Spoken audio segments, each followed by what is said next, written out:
बिना अपने मन में विचार किए किसी के कहे गए बातों में आना तथा उसको सच मानकर विश्वास करना ही अंधविश्वास है। अक्सर ज़्यादातर लोग बिना परिश्रम किए ही अपनी अच्छी सफलता की कामना करते हैं, या व्यापार आदि में बिना परिश्रम के तरक्की चाहते हैं, या बिना किसी कर्म के मनचाहा फल की इच्छा करते हैं। ऐसे ज़्यादातर लोग अंधविश्वासी ही होते हैं।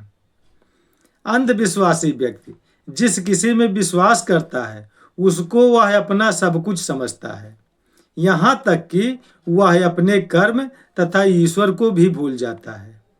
तथा जिस किसी व्यक्ति, वस्तु आदि में विश्वास करता है उसी से हर उपलब्धि या कष्ट निवारण की अपेक्षा भी करता है।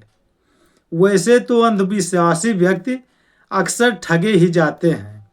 आज समाज में तरह तरह के लोग भेष बदलकर भोले भाले, भीरू गंवार तथा कायर लोगों को अपने जाल में फंसाते हैं और उनको ठगते हैं तथा खुद अपना ऐशो आराम से जीवन बिताते हैं।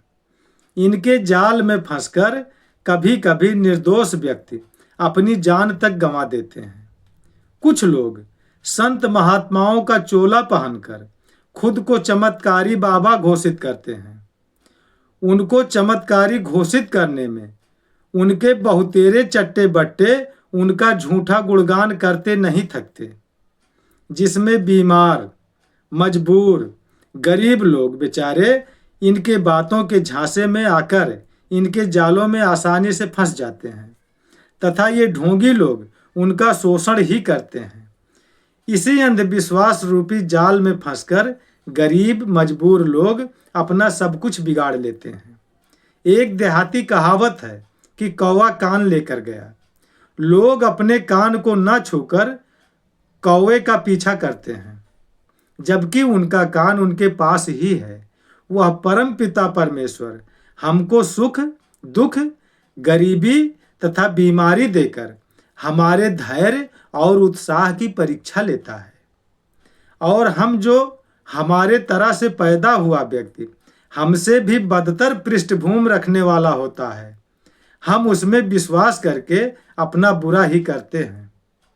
उस परमपिता परमेश्वर से तथा अपने कर्म से मुंह मोड़ लेते हैं। इसमें सिर्फ हमारी ही गलती है।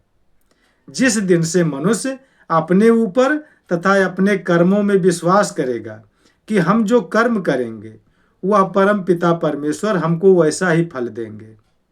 पूरी दुनिया में जितने भी चराचर जीव हैं, सबका उत्पत्तिकर्ता तथा पालनहार वह परम पिता परमेश्वर ही है।